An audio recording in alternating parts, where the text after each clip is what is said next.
Você já pensou no significado do seu nome ou do seu sobrenome? Muitos são os significados dos nomes e dos sobrenomes das pessoas. Há inclusive dicionários, a gente encontra na internet, que querem dar um sentido, um significado para cada nome. Pedro, por exemplo, significa pedra, rocha. Aí fiquei curioso e digo, quero ver o que significa Reinaldo. E aí lá dizia que Reinaldo significa bravo e poderoso. Nada a ver comigo. Os sobrenomes, por exemplo, sobrenomes alemães, eles normalmente estão relacionados, ou muitos deles, relacionados a uma função. Como, por exemplo, Becker. Becker é padeiro. Schneider é alfaiate. Ou se nós olharmos os sobrenomes brasileiros, como por exemplo Batista, é um sobrenome aí bem comum no Brasil. Batista é aquele que batiza.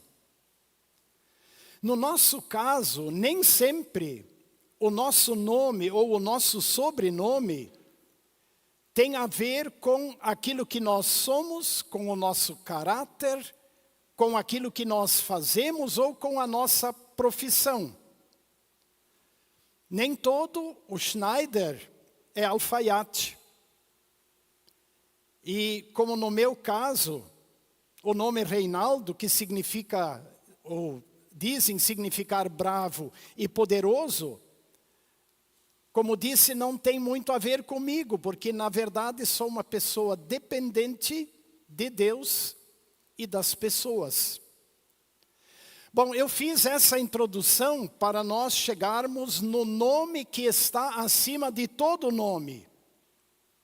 E naquele nome do qual o evangelista Lucas, no livro de Atos, falou, de que aqui na terra não há nenhum outro nome pelo qual nós podemos ser salvos. Diversos são os nomes que o nosso Senhor Jesus recebeu, ou que lhe foram atribuídos. Tanto nomes como também nomes ou palavras que mostram, digamos, aquilo que ele é, aquilo que ele fez ou aquilo que ele é para a humanidade. Os nomes e os títulos que o Senhor Jesus recebeu sempre apontam para aquilo que ele é, para aquilo que ele fez e para aquilo que ele faz. Mostram e apontam para a sua missão aqui na terra. Se os nossos nomes nem sempre combinam com aquilo que nós somos ou fazemos, os nomes e os títulos que o nosso Senhor Jesus recebeu, estes sim, mostram quem realmente ele é, o que ele fez e o que ele faz pela humanidade. Comecemos pelo seu nome mais conhecido, Jesus. Lembram quando José descobriu que Maria estava grávida pelo Espírito Santo, ele tentou deixá-la secretamente. Até que o anjo do Senhor lhe disse, José, não tenha medo em receber Maria. O que nela foi gerado é do Espírito Santo. Ela dará à luz um filho e você vai dar a ele o nome de Jesus, porque ele salvará o povo dos pecados deles.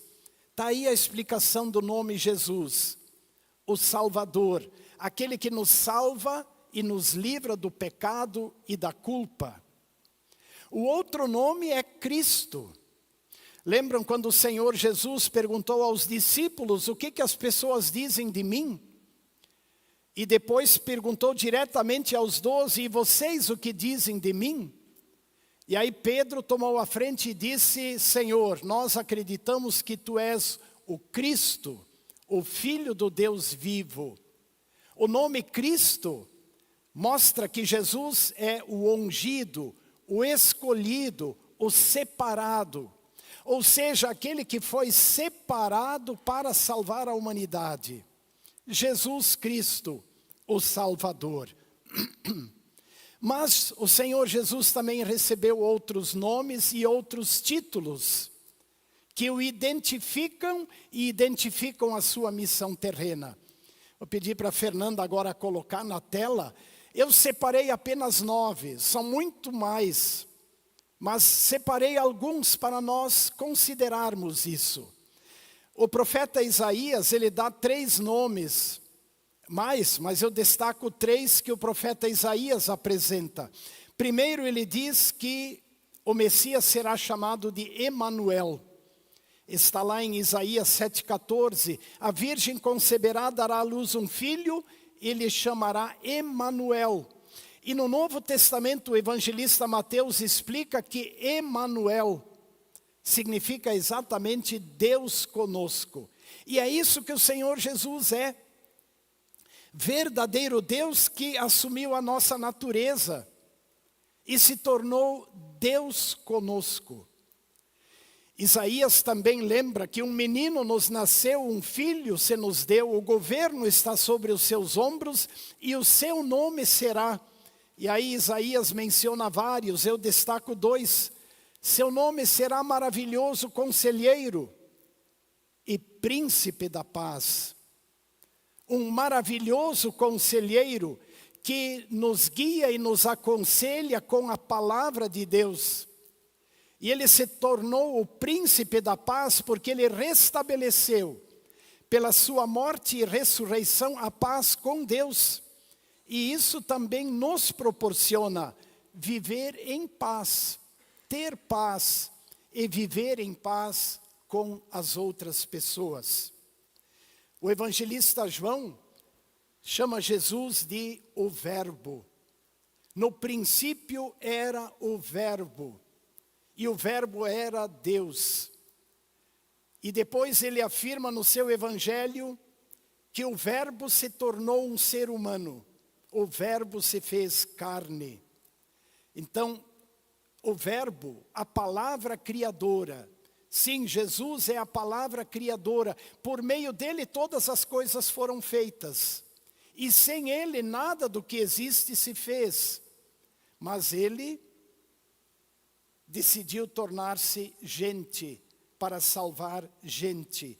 João Batista, por sua vez, dá a Jesus o título de Cordeiro de Deus.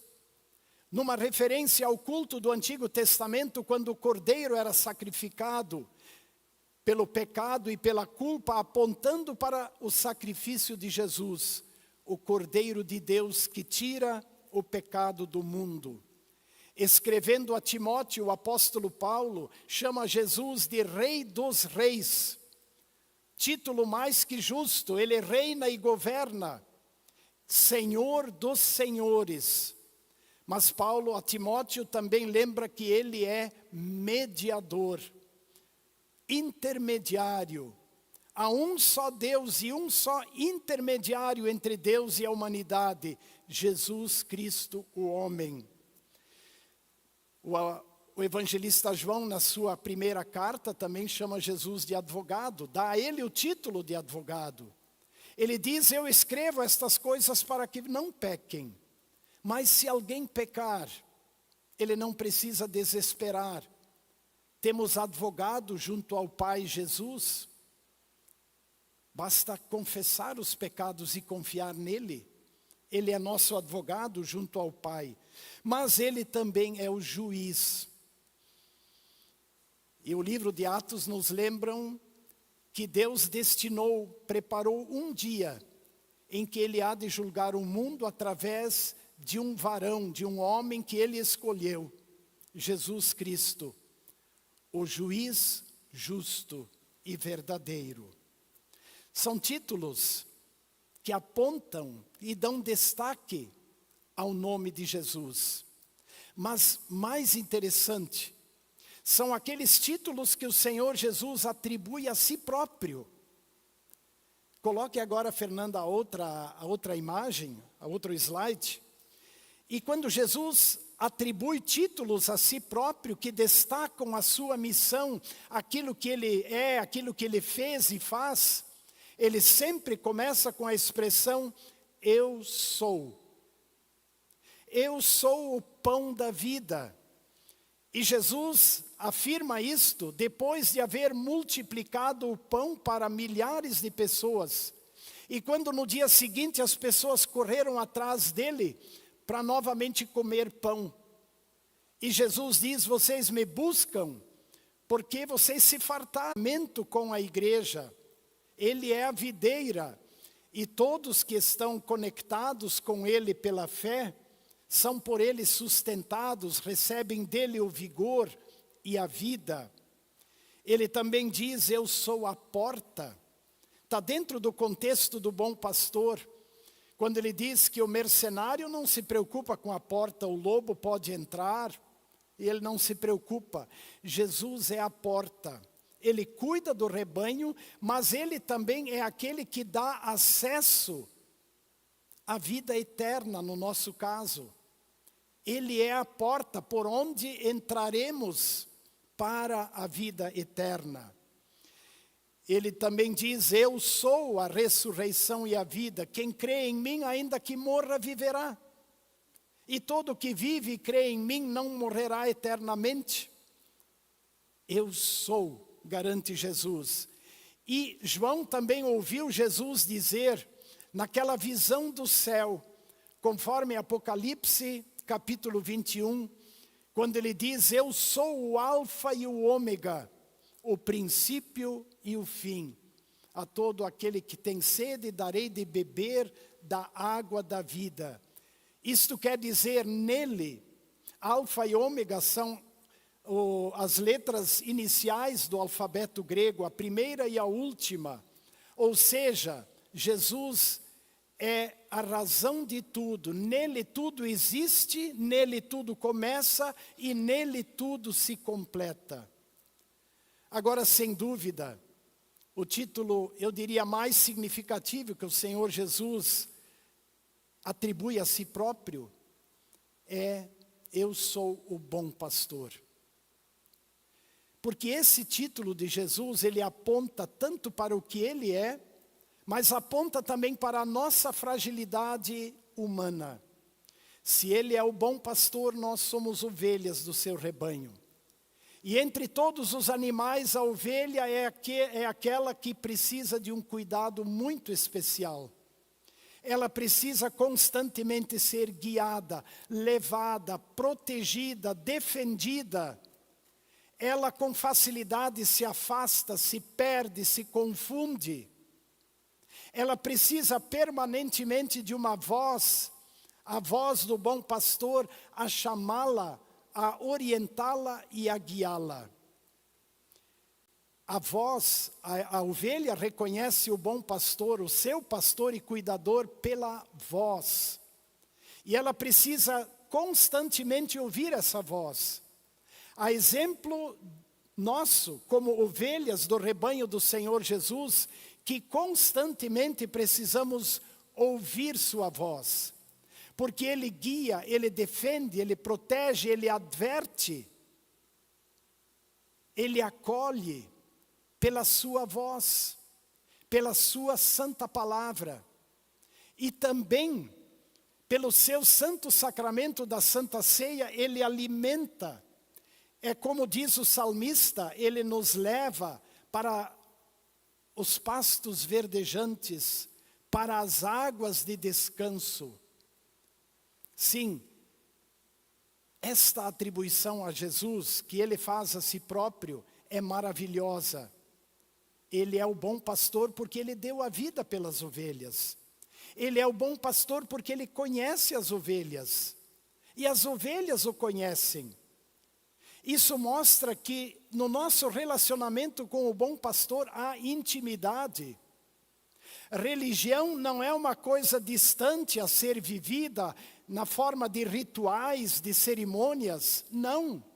A fé cristã se vive numa relação íntima com o Senhor e Salvador Jesus, ouvindo sua voz, ouvindo sua palavra, reagindo diante da sua palavra, da sua voz de comando e de direção.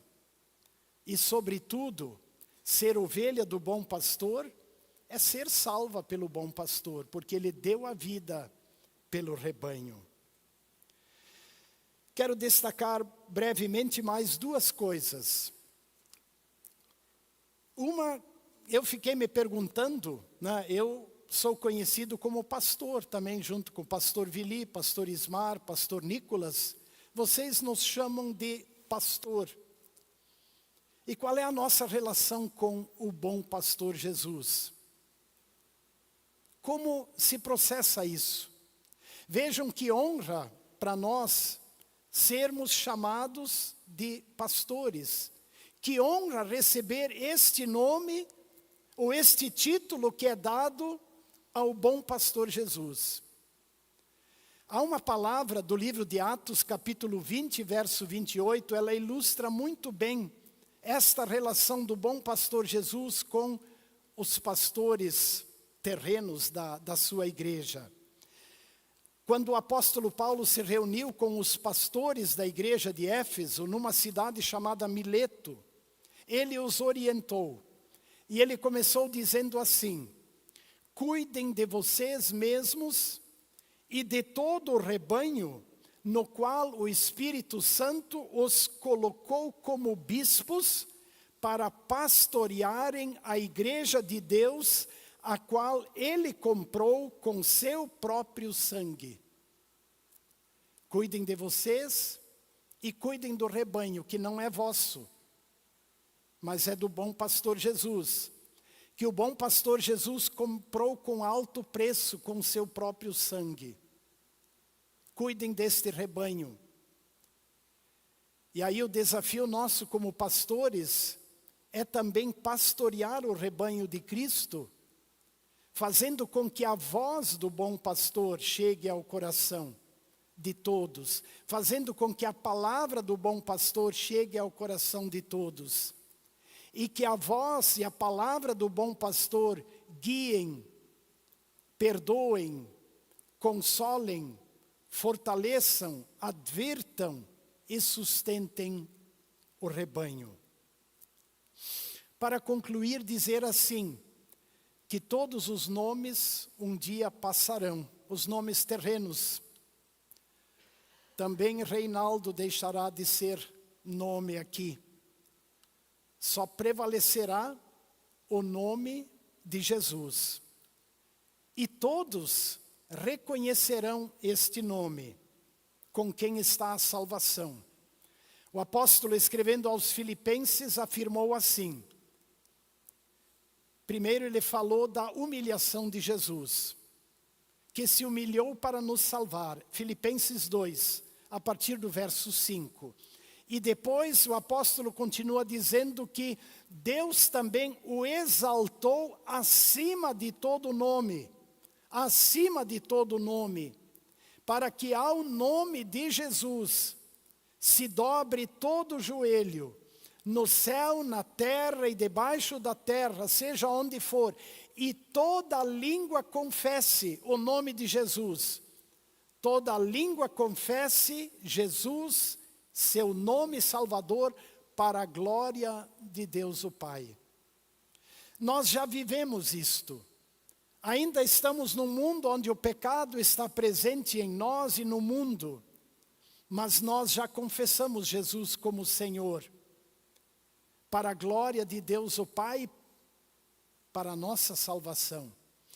Que Deus nos conserve firmes nesta confissão, para que quando chegar aquele dia glorioso, também com alegria dobremos os nossos joelhos, adorando e louvando o nosso Salvador. Para tanto, não nos afastemos do rebanho.